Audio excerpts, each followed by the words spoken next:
going to the doctor. We like him.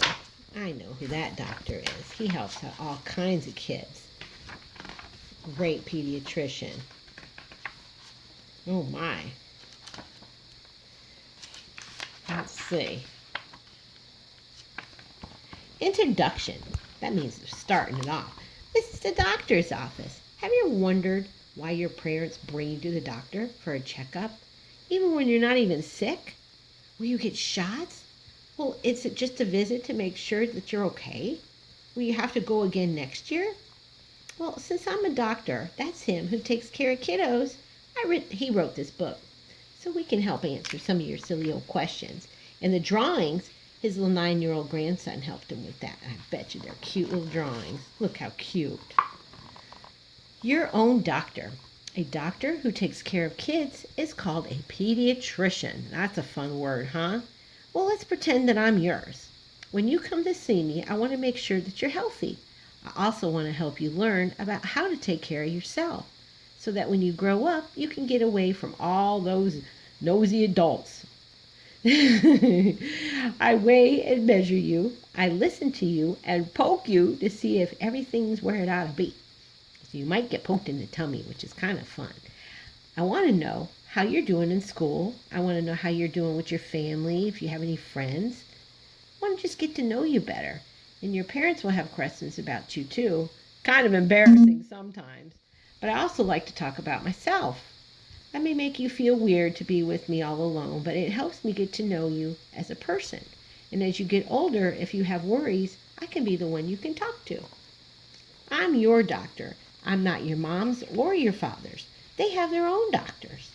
Some children see special kind of nurse called a pediatric nurse practitioner. When they go for their checkups, this nurse will examine you much in the same way, kind of the way we're going to talk about in here. So you can talk to your doctor about anything.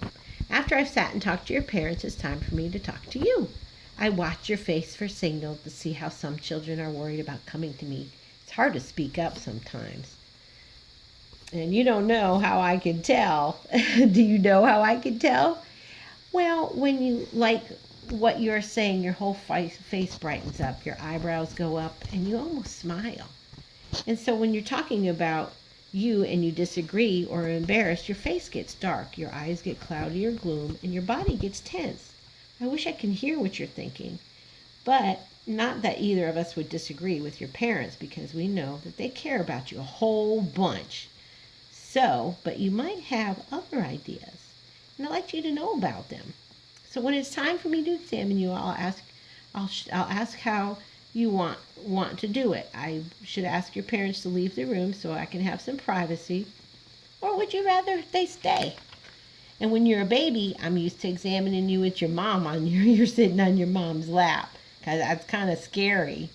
So, because I know it's scary to come to the doctor, I have to undress and I have to use all my strange instruments. Your mother and father might want to stay in the room. You probably don't want to miss any comments I might have. Getting undressed. I know that getting undressed in a strange place is one of the most embarrassing things I can ask. So take your time and keep on your bottoms. So if I need to check underneath, then we can do it without taking anything off. So don't worry about that. First, I watch how you stand. I want to see how your back's straight. If it's straight, and sometimes you have a curve in your spine. And if your legs and feet are straight, are they the same length? A few kids have one shorter leg than the other. Wow, that just means one of them is growing a little too fast, I guess. So I look over you quickly. I'm checking for a few things. And you climb on the examining table. I'm watching how your muscles work. Are you beginning to get some muscles? You're going to be powerful, I bet. So we check your skin all over to make sure you don't have any rash or anything like that. So we check your heart and your lungs. It's called a stethoscope. It makes the sounds of your body louder. So first I could touch your chest. It might feel a little cold. But after that it warms up on your skin. And also let your doctor know if you're curious about hearing your own heart. It's always fun to let you try that. Your heart makes two sounds close together. Boom, boom, boom, boom. Sounds like boom, but the heart's pumping blood into your lungs through a special little door called a valve. The The blood picks up the oxygen and carries it to all the parts of your body. And if you've been running, your heart beats really fast. The heart opens up and lets the blood back through another valve. And when that valve closes, it makes the second sound. Blub. The heart's filled up and ready to pump it out again. Boom, blub, boom, blub. If I heard anything different, I'd have to say I'd explain what I heard. So after I listen to your heart, I'm going to listen to your lungs.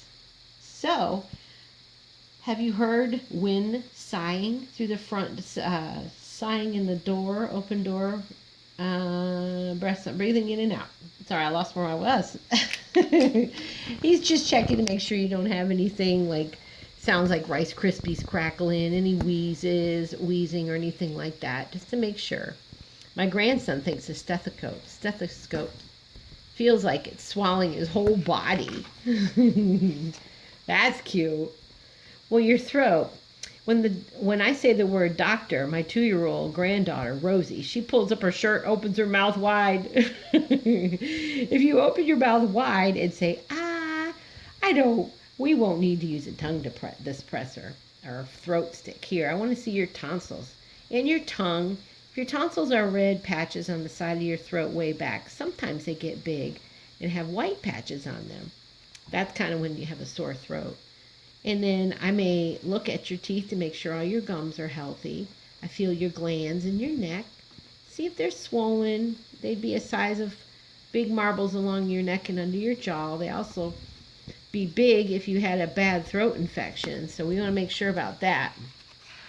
Most of the time, there's no problems. And sometimes we like to check our ears. I always let the older children look into my ear to make sure they're okay.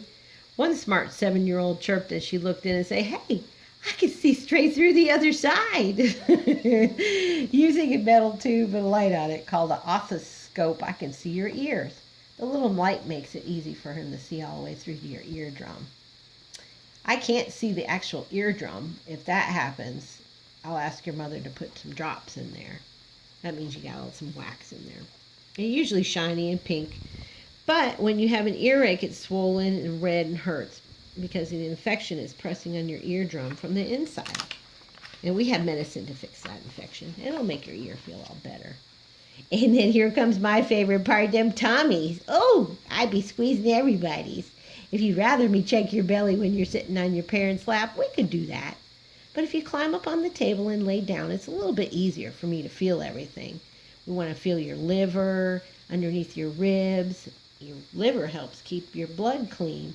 And on the left side is your spleen. And I can't feel that all unless they're very swollen. The spleen also helps clean your blood. Your blood needs to be pure, with new blood cells to carry oxygen and food all around your body. Some children don't really like that part of the checkup. One little girl made her stomach all hard and turned away. When I asked why, she said, "I'm afraid I'd feel the forbidden candy she'd eaten before she came." That's funny.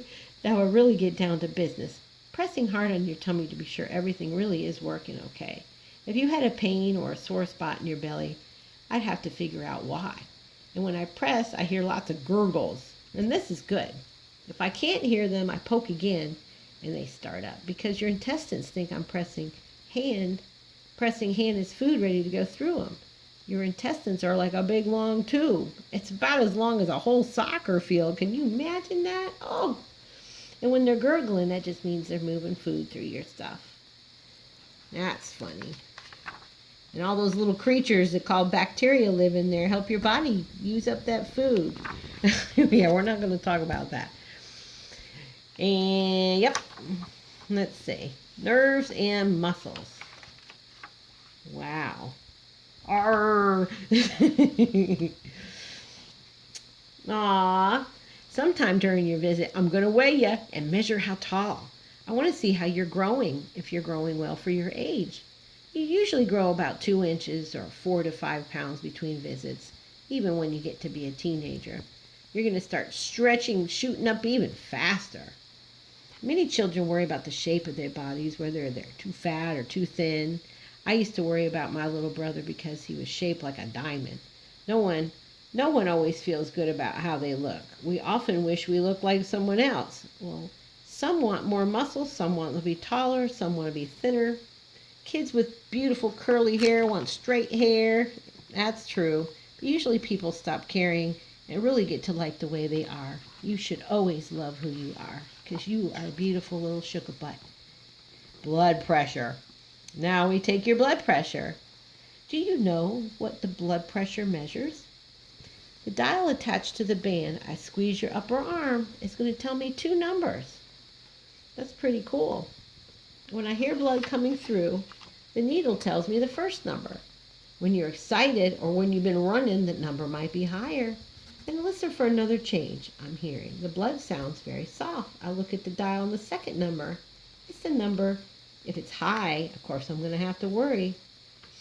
Children almost never have high blood pressure, but lots of grown-ups do. They need to be extra careful. Stop eating junk food. And then we like to check our eyes. You're going to see an eye chart, and if you stand 20 feet from the eye chart and cover one eye at a time, you just look at the little pictures, and the doctor will show you something like that. Or if you know your letters or your numbers, they'll show you something like that. Here comes those shots at your age. You won't need a shot every visit. Sometimes doctors give you a test for sickness called TB, tuberculosis, a coughing lung disease. For that, you use an instrument with 4 tiny points on it. And if you get swelling later where we pricked your arm, it means that you could have gotten close to somebody with tuberculosis. Doesn't necessarily mean you have it. We'll know how to cure it even if you do. That's funny. Some kids don't like to even look at one little tiny drop of blood. It's really not that bad. If you need any shots to keep you from getting sick, you may feel the same way. Needle sticks aren't so bad. And then there's medicines. You want to be super careful about those too. All done. At the end of the visit, I have a chat with your parents and let them know that you are super, super awesome. Make sure you eat good, get lots of rest, and listen to your mom. I like to give the kids a reward for coming and being brave. I love giving out stickers. I like stickers too. Isn't that cute? What a cute little buck. He's a great doctor. The end.